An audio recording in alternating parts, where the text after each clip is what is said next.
தோழர்களுக்கு வணக்கம். மகிழ்வன் செந்தில் பேசுகிறேன்.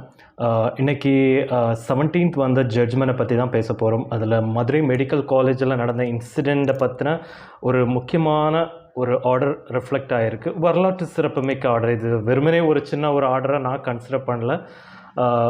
பிகாஸ் இது வந்து not only for Tamil Nadu medical college, இது ஆர்டர் வந்து ஒட்டுமொத்த கண்ட்ரிக்குமே அப்ளிகபிள் அண்ட் எல்லா காலேஜிலுமே இது ரிஃப்ளெக்ட் ஆகும். ஸோ இது ஒரு வரலாற்று சிறப்புமிக்க ஆர்டராக தான் பார்க்குறேன். Few words about that September 28 நடந்த இன்சிடெண்ட். அந்த இன்சிடெண்ட்டில் டாக்டர் சேவியர் ஆர்கனைஸ் பண்ணியிருந்தாங்க. ஸோ எங்களை பேசுகிறதுக்கு வரவழைச்சிருந்தாங்க, என்னையும் தோழர் அழகு ஜெகனையும். ஸோ முதல் 2 டாக்டர் பேசியாச்சு, என்ன அழைச்சி பேச வச்சாங்க. ஸோ பேச ஆரம்பிக்கிறதுக்கு 1 நிமிடம் எனக்கு இன்ட்ரோடக்ஷன் கொடுக்குறாங்க. அப்போ வந்து தடுத்து நிறுத்திருக்கலாம், இல்லை நான் ஸ்டேஜில் ஏறுறதுக்கு முன்னாடி தடுத்து நிறுத்திருக்கலாம். பட் பேச ஆரம்பித்து ஒரு ஸ்லைட் முடிச்சுட்டு அடுத்த ஸ்லைட் பண்ணும்போது அது ரொம்ப கஷ்டமாக இருந்தது. அந்த இன்சிடெண்ட் நடக்கும்போது உடனடியாக எல்லாருமே சண்டை போட ஆரம்பித்தாங்க, மாறி மாறி சண்டை போட்டாங்க.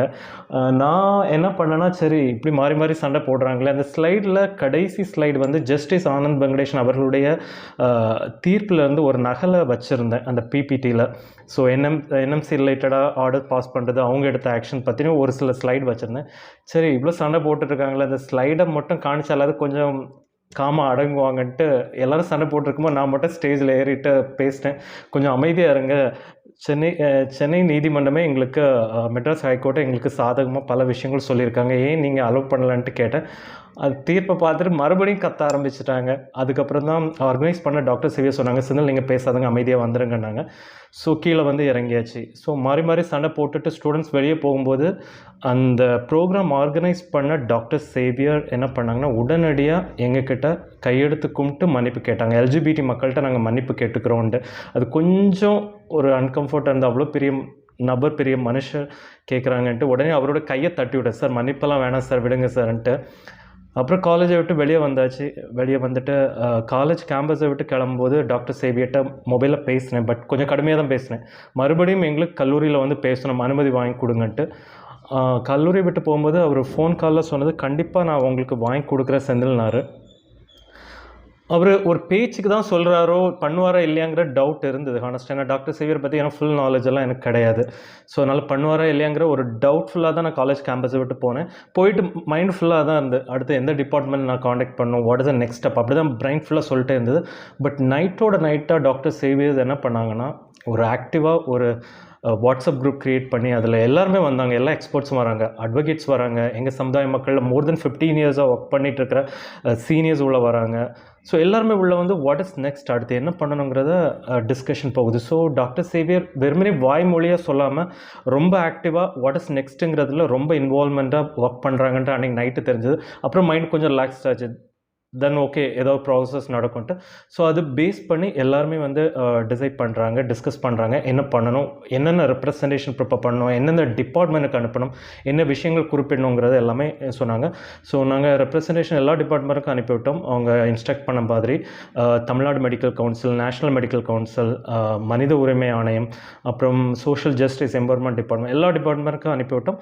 ஸோ கொஞ்ச நாளில் எங்களுக்கு உண்டான ரெஸ்பான்ஸும் கிடச்சிது. ரெஸ்பான்ஸ் வந்து it's not positive, at the same time it's not negative. ஒரு நியூட்ரலாக ஒரு ரெஸ்பான்ஸ் கொடுத்தாங்க, அவங்க சேஃபர் சைடில் இருக்கணுங்கிறதுக்காண்டி. பட் அந்த ரெஸ்பான்ஸ் எல்லாமே வச்சுட்டு அட்வொகேட் அஜிதா பிஎஸ் அவர்கள் போயிட்டு வாதாடி எங்களுக்கு வின் பண்ணி கொடுத்தாங்க. அட்வொகேட் அஜிதா பிஎஸ் அவங்க கீழேயும் நிறைய ஜூனியர்ஸ் இது கீழே ஒர்க் பண்ணுறாங்கன்னு தெரியுது. ஸோ எல்லாருமே சேர்ந்து ஒரு பெரிய டீம் ஒர்க் பண்ணி எங்களுக்கு வாங்கி கொடுத்துருக்காங்க. முக்கியமாக இந்த ரெப்ரசன்டேஷனுக்கு ப்ரேயர் பார்ட் ப்ரிப்பேர் பண்ணது வந்து எங்கள் சமுதாய மக்களில் மோர் தென் 15 இயர்ஸாக ஒர்க் பண்ணுற சீனியர் டாக்டர் ராமகிருஷ்ணன் அவர்கள். ப்ரேயர் பார்ட் ரொம்ப ரொம்ப சூப்பராக இருந்தது. நான் ஏற்கனவே இந்த தீர்ப்பு வரதுக்கு முன்னாடியே ராம்கி சாருக்கு மெசேஜ் பண்ணேன், ஐயோ ப்ரேயர் பார்ட் சூப்பர். ஏன்னா ரொம்ப ஒரு ஜென்யூனான ப்ரேயர் பார்ட், யாரையும் குத்தி காணிச்சு இல்லை. டீன் தப்பு பண்ணிட்டாங்க, இல்லை டீனை சார்ந்த அந்த நபர் இருதய சம்மந்தப்பட்ட ஒரு மருத்துவர், கரெக்டாக அவர் பேரை அட்ரஸ் பண்ண விரும்பலை. ஸோ அவரை பற்றி யாரையுமே டார்கெட் பண்ணல. ப்ரேயர் பார்ட் ரொம்ப சூப்பராக இருந்தது, ரொம்ப ஜென்யூனாக இருந்தது. ஸோ நான் சொன்னேன், சார் நம்மளுக்கு ரெஸ்பான்ஸ் கிடச்சது காரணமே இந்த ப்ரேயர் பார்ட் தான் சார்னு நான் அவர் சொன்னேன். ஸோ எல்லாம் வச்சுட்டு அட்வொகேட் அஜிதா பிஎஸ் அவங்க ஜூனியர்ஸ் எல்லாருமே சேர்ந்து ஒரு டீம் ஒர்க் பண்ணி வாதாடி நம்மளுக்கு ஒரு பெரிய ஒரு அவுட்கம் கிடச்சிருக்கு.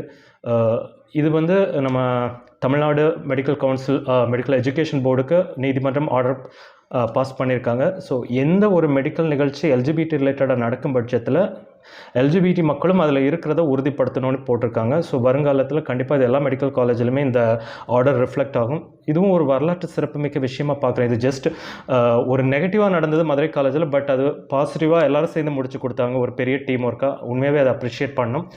அண்ட் ஆக்சுவலாக அடுத்து என்ன ப்ரோக்ராம் இமீடியட்டாக நடக்கணும்னா சிஎம்இ ப்ரோக்ராம் கிடையாது. ஆக்சுவலாக அந்த சிஎம்இ ப்ரோக்ராமுடைய அந்த கான்செப்ட் என்னென்னா, அந்த ப்ரோக்ராம் அவங்க 1984 பேட்ச் ஸ்டூடெண்ட்ஸ் பண்ண ப்ரோக்ராம் தான். ஸோ ஒவ்வொரு மாதமும் அந்த சிஎம்இ ப்ரோக்ராம் நடக்கும். கிட்டத்தட்ட 7 ப்ரோக்ராம் சக்ஸஸ்ஃபுல்லாக கம்ப்ளீட் பண்ணியிருக்காங்க. 8 ப்ரோக்ராம் கண்டக்ட் பண்ணும்போது தான் இந்த இஷ்யூ ஆச்சு. அதுக்கப்புறம் முடிஞ்ச பிறகு அவங்க டிசம்பர் மந்த் 14-15 டேட்டில் அவங்க ரீயூனியன் பிளான் பண்ணியிருக்காங்க 84 பேட்ச் ஸ்டூடெண்ட்ஸ். ரீயூனியனுங்கிறது it's not at all easy. ஏதோ ஒரு மாநிலத்தில் இருப்பாங்க, ஏதோ ஒரு நாட்டில் இருப்பாங்க, எல்லாத்தையும் கேதர் பண்ணி கூட்டிகிட்டு வர்றது, ஆர்கனைஸ் பண்ணுறதெல்லாம் அவ்வளோ ஈஸி கிடையாது. பட் அவ்வளோ ப்ராப்பராக பிளான் பண்ணி வச்சுருந்தாங்க. பட் இந்த 8th சிஎம்இ ப்ரோக்ராம் இஷ்யூனால அதுவும் ஹோல்ட் பண்ணி வச்சுட்டாங்க, நடக்கலை. ஸோ முதல்ல நடக்க வேண்டியது அவங்களோட ரீயூனியன் தான். So that is very important. CME program no problem, வருங்காலங்களில் கண்டிப்பாக நடக்கும். எல்ஜிபிடி சம்மந்தப்பட்ட செயற்பாட்டாளர்கள் வந்து பேச தான் போகிறாங்க, அதில் எந்த ரெஸ்ட்ரிக்ஷன்ஸும் இல்லை. ஸோ ஒன்ஸ் அகெயின் ஃபைனலாக இந்த 84 பேட்ச் ஸ்டூடெண்ட்ஸ்க்கு உண்மையாகவே ஒட்டுமொத்த எல்ஜிபிடி மக்கள் சார்பாக நம்ம நன்றி தெரிவிக்கணும். ஏன்னா ஒரு வாய்மொழியாக பிரச்சனை வந்துருச்சு, மன்னிப்பு மட்டும் கேட்டுட்டு போகாமல் லாஸ்ட் மினிட் வரைக்கும் இருந்து நம்மளுக்கு போராடி எல்லாமே பண்ணி கொடுத்தாங்க. சக்ஸஸ்ஃபுல்லாக அந்த ஆர்டர் வர்றதுக்கு காரணமும் அந்த டீம் ஒர்க் தான். ஸோ டாக்டர் சேவியர் அவர்களுக்கு கண்டிப்பாக ஒரு பெரிய ஒரு ஸ்பெஷல் தேங்க்யூ சார் பிகாஃப் of the entire LGBT community. And உங்களோட ரியூனியன் ப்ரோக்ராம் முதல்ல நடக்கணும். CME program no problem sir, ஃப்யூச்சரில் அது நடக்கும், அதில் எந்த இஷ்யூவும் இல்லை. இந்த ஜேர்னியில் எல்லாத்தையும் கொஞ்சம் கடுமையாக பேசியிருப்பேன், பட் ஹானஸ்ட்டாக பிரைன்லலாம் எதுவும் இல்லை, ஓகேவா? ஸோ ஒன்ஸ் அகெயின் எல்லாருக்குமே ரொம்ப ரொம்ப thank you so much. Doctor Xavier sir, advocate Ajitha ma'am and Ramke sir, thank you so much for the wonderful prayer part. Because உங்கள் ப்ரேயர் பார்ட் தான் எல்லா இடத்துலையுமே ரிஃப்ளெக்ட் ஆச்சுது.